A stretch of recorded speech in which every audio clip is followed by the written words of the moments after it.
Morning guys, Carl here from North Coast Constrictors. Welcome back to the channel.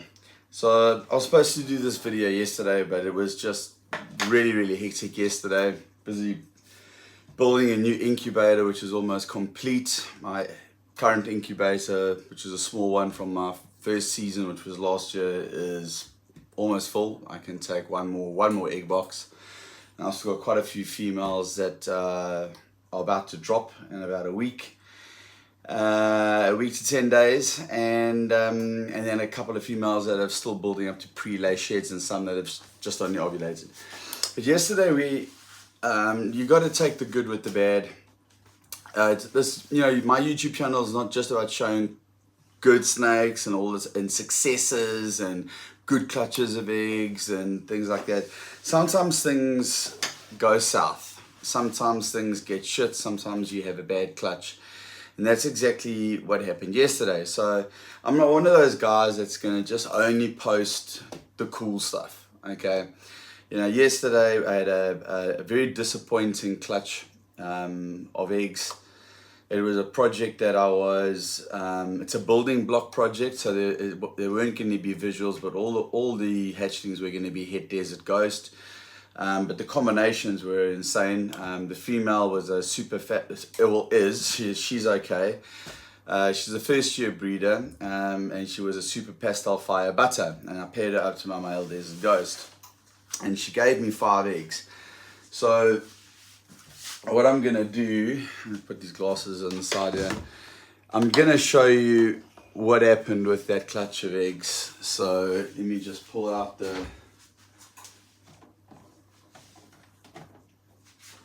I'm going to pull out here, and then I'm going to adjust the camera so that you can see the eggs, and I'm going to try and do it as quick as possible because I don't want to affect the temperature too much of the eggs. Let me move everything down and turn. Okay, so these are the eggs that I got, guys. I got 2 slugs over here. Clearly see that they're slugs, and then these 2 eggs here, and this tiny little egg here, which is almost the same size as this little slug. Now I candled these 3 eggs, and they've all got strong veins and embryos, even this little one here. However, I don't think it's gonna make it. These 2 here, I give that about a 70% chance of making it, strong veins, embryo. That one there, I give it a 50-50 chance of making it. They attached, I didn't separate them. That one there, maybe a 10% chance. Now I've put them in an egg box on vermiculite, on a light diffuser, and I put it back into the incubator, which is behind me over there. So I'm gonna give it a fair chance to hatch. I'm gonna see if it works. You can see I've got a spot there for 2 more boxes, 2 more clutches of eggs. But my point is, guys, working on projects, working on building blocks for the future. Obviously I've got other visual male desert ghosts, multi-gene desert ghosts, and that other single gene desert ghost which paired up to that female has got about 6 other females that he's paired up with, all of which are gravid. And I'm hoping that they lay really good clutches. Here's the female here. She's doing okay. She's still snappy. She's always been a grumpy girl. But she's a real beaut. And then if you have a look at her. Now, first time mom, this type of thing happened. She's not happy. She's a first time mom. Just tell the camera that. Not happy either. So she was about 1,500 grams when I paired her up, maybe a bit over.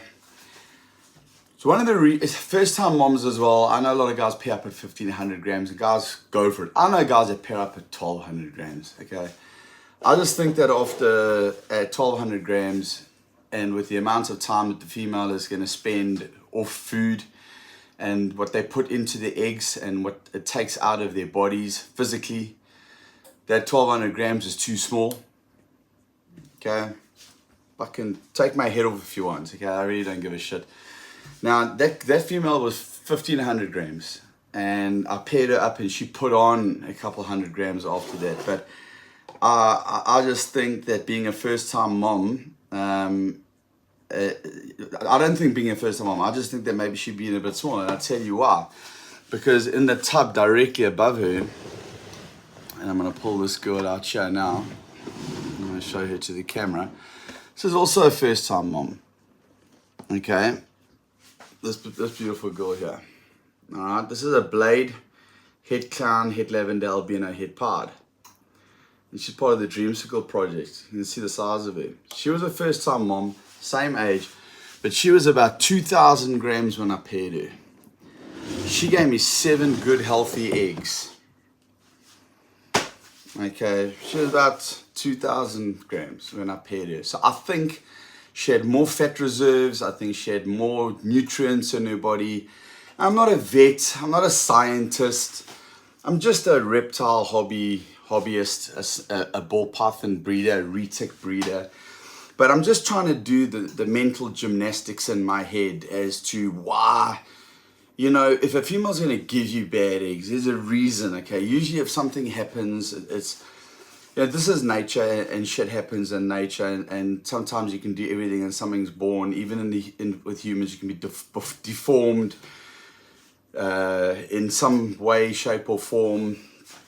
Babies are stillborn, all sorts of things. So like when you get a clutch of eggs, and I was on a good run. I mean, I had a lot of my females that were first-time breeders laying and giving me good, healthy clutches of eggs. So I was like, way, I was riding on a high. I was riding on a wave, and the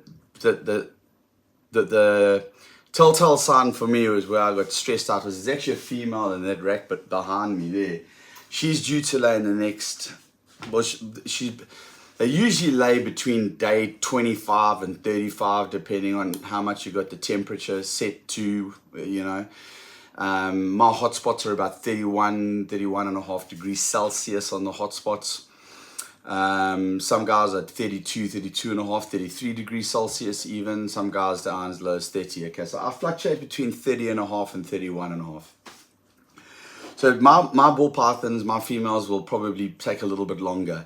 But I keep checking my tubs from day 22. From day 22 of pre-lay shed, that's when I'll start looking out. So I was expecting that female there to drop about yesterday, and she didn't, because I had another female drop on day 22, my Enchi 100% Het Pied. They're both due on the, you know, she dropped a couple days early, and I was like, whoa, but she gave me 7 good healthy eggs. So I thought that one was going to go, but then I did my routine check around this rack over here, and I pulled out that girl's rack, knowing she's still got, you know, like a week to go, and I saw one egg. She was coiled and she was pushing out an egg. I could see immediately it was a slug. And that's a bad sign, because she was going early, and that's usually a sign of the body dispelling bad eggs. So I was already thinking, okay, this entire clutch is going to be slugs. Everything. I don't know how many eggs were going to come out of her, but I was like, okay, that's it. I'd written it off. The entire clutch, which pissed me off, because I was really, really wanting, you know, those hatchlings would have been, you know, if I'd hit all the odds, you know, they would have all been pastel, all 100% Het yellow belly, and we may have got some fire and some butter in there as well. And then obviously in 3 years' time, we'd be pairing those females with some of the males, other males that I've got.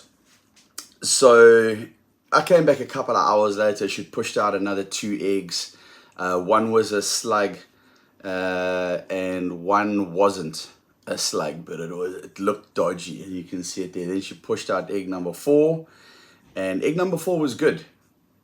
Egg number 4 was okay. I left her alone and went out again. I'm thinking, oh, okay, maybe she's got about 5 or 6 eggs in her. Maybe the rest will be okay. Anyway, when she'd finished laying, at the end of the day, I got 5 eggs from her. 2 of them are here, you can see, and the other 3 are inside the incubator. The one I know it looks like a little toy, exactly like this size. It has got veins and it has got an embryo. I candled it. Honestly, it's one of the reasons why I'm making this video is because if it does hatch, it's gonna be an epic. It's gonna be an epic hatch. All right, if it hatches and it's healthy. I mean, if it might be, it's gonna be a fucking tiny snake. I don't see it happening. I give it a 10% chance, but it had an embryo and it had veins. The other 2, the one I give, you know, pretty good odds. The biggest one, good veins, candled it, good embryo. The other one next, a little bit smaller, veins, embryo. You know, so I'm undecided. I don't want to jinx it. I just want to give it a fair chance. It's set up correctly. They're in the incubator. I'm giving it a fair shot. I had friends of mine look at that little egg and say, turf it, throw it away. And I'm like, no. And then other guys are saying, no, put it in the incubator. If it's got veins and an embryo, you never know, but it's probably going to go bad. The critical part will be the first 2 weeks. If it's going to go bad, it's probably going to go bad in the first 2 weeks. So we'll see. So guys, pretty much that was it. I just wanted to show you that if you are a new breeder, last year I had that with an entire clutch of eggs. I had a clutch of 7 eggs, 2 came out as slugs. The other 5 2 of them went bad after 2 weeks. I had 3 left and they went right up until the week before they were supposed to hatch, and just before they were supposed to hatch, they started going bad. And like I waited about 2 days, and so we were on about day 57, I think it was, from day 60, and I was like, no, I'm cutting. And I cut the 2 eggs, and there were fully formed snakes inside, and they were both dead already. So there are heartbreaking, disappointing moments in ball python breeding, especially when you only imagine having healthy clutches, but it's nothing in the setup, it's nothing in the racks, it's nothing to do, otherwise all of my clutches would be like that, okay? She's in the same rack where 3 other females have given me perfectly healthy clutches at the exact same temperature, they're in the same room, they get fed the same, they drink the same water. You know, it's just something was off in her. I don't know what it was. Maybe it's a first time breeder thing. It does happen to sometimes to first time breeders.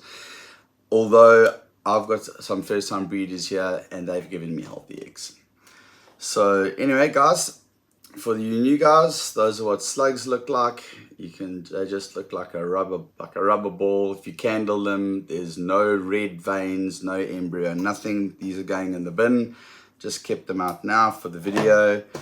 Our next clutch of eggs is due to lay, as I say, in about a week. We've got, in fact, the next girl to lay is very, very similar to that female which I've just showed you. She's in the tub next door, also paired to that male visual desert ghost, and she's a leopard entubutter spider. Okay, so be creating the het desert ghosts for that. And then the next girl to lay is down there, and that is a pastel 100% het clown, and she paired up to a fireblade clown male. So that'll happen in the next 48 hours, I would say. Anyway, guys, that's it. Just wanted to do a quick video on that. I think, why not? I haven't actually done this for a while. Not for a while. I think I've only ever pulled it out once. This is one of the latest females that I've just bought. She's out of quarantine now. Okay, this is a Firefly Clown, adult proven breeder female. Okay, Firefly is a fire pastel clown. She's an adult proven breeder. She gave a clutch of eggs to the breeder that I bought her from this last year. That in fact it was his first snake to go. I booked this snake from it was from Wally and Rassi from BPM Reptiles. I booked this snake before breeding season started. when I took a trip up to meet some breeders. I went up on business to Johannesburg, which is another province about 650 k's away from me, where I live on the north coast of KwaZulu-Natal. So I flew up there for the day for my normal normal business to make some purchases for my business, and then I went to see some top breeders. There's still a few breeders that I need to go and see. Anyway, I saw this girl, and she wasn't advertised, but she was for sale at the end of their season, or after she had laid eggs, and she laid eggs, and she came straight to me, along with this girl here, who is not a proven breeder, but she'll breed next year for the first time. Okay, so she's 2 years old. She's an absolute stunner. I've done a video on her before. This is a butter leopard clown. Okay, butter leopard clown, also from Wally and Rusty at BPN Reptiles. Stunning female. There is another snake that I'm busy looking for a male in my collection for clowns, for that Firefly clown. I don't have the correct clown, visual clown male to pair. I've got a fire blade clown, but I'm not going to put him to this Firefly clown, because fire and fire can make a white snake, which I don't want. I can put that Firefly clown to this butter leopard clown, no problem. And then I've got a clown 100% head pard, and I can do that. But then why would I do that? Because then I would just end up with either fire clowns or pastel clowns or Firefly clowns or blade clowns, and I don't want that. I need to add something. So last night I was I've been on the lookout for about two weeks now for a high-end male, proven breeder preferably, but a male that could breed next year for next year's season, specifically for that Firefly clown. And I think I found just the one. And it came up last night in a conversation with a fellow breeder and friend of mine. I'll drop a video on that if the deal goes through. There's just 1 or 2 loose ends that we've got to tie up. But what that will do is going to really, the kind of genes that are in that male are going to do wonderful things to the hatchlings that come out of that Firefly female. And it could also pair to this butter leopard clown. Even though this butter leopard clown is planned for my Firefly blade, my fire blade clown, I think that that male would actually, both these females could pair to that if I do get this new male. So watch this space, guys, because we've got some exciting stuff coming up. And yes, the new incubator by tonight it's running in the other room. We've set it up. It looks nothing like that old, I don't want to call this a piece of shit, okay? Old Faithful here, okay? Absolutely holds temperature perfectly, doesn't drop, doesn't miss a beat. Sorry, it's an old fridge with the compressor that's been removed. It's got heat tape inside and a thermostat, and just an old fridge, and it works perfectly. It can hold about 8 egg boxes. The bottoms, it could hold more, could hold about 12, but I haven't done the bottom section because then you got 2 ink. You can't. It's separated. One's the fridge, one's the freezer at the bottom. So I've just left it open as storage space. Okay. The new incubator, which is going to come into the room tonight or tomorrow night, we'll see, is one of those beautiful glass door incubators. I'm upping myself now. Okay. I'm doing some improvements on my setup. So I had it all almost complete. It's running at the moment. It's in another room. There's just some basic little things that I have to do to it. And I wanted to run it for at least 48 hours. I've got egg boxes inside there with vermiculites all set up, and I'm busy running it and testing it, and it's holding temperature, and it looks stunning. It looks amazing. It's glass, and it's got a light switch at the top, and I'll just be able to switch on the light, not even switch on the light if it's daytime. But want to come and check it now, have a look. I won't even have to open the door. Fans in there and everything. It's going to be amazing. Can't wait to do a video on that. Anyway, guys, that's it from me, Cole, North Coast Constrictors, over and out, and we'll see you on the next video. Cheers.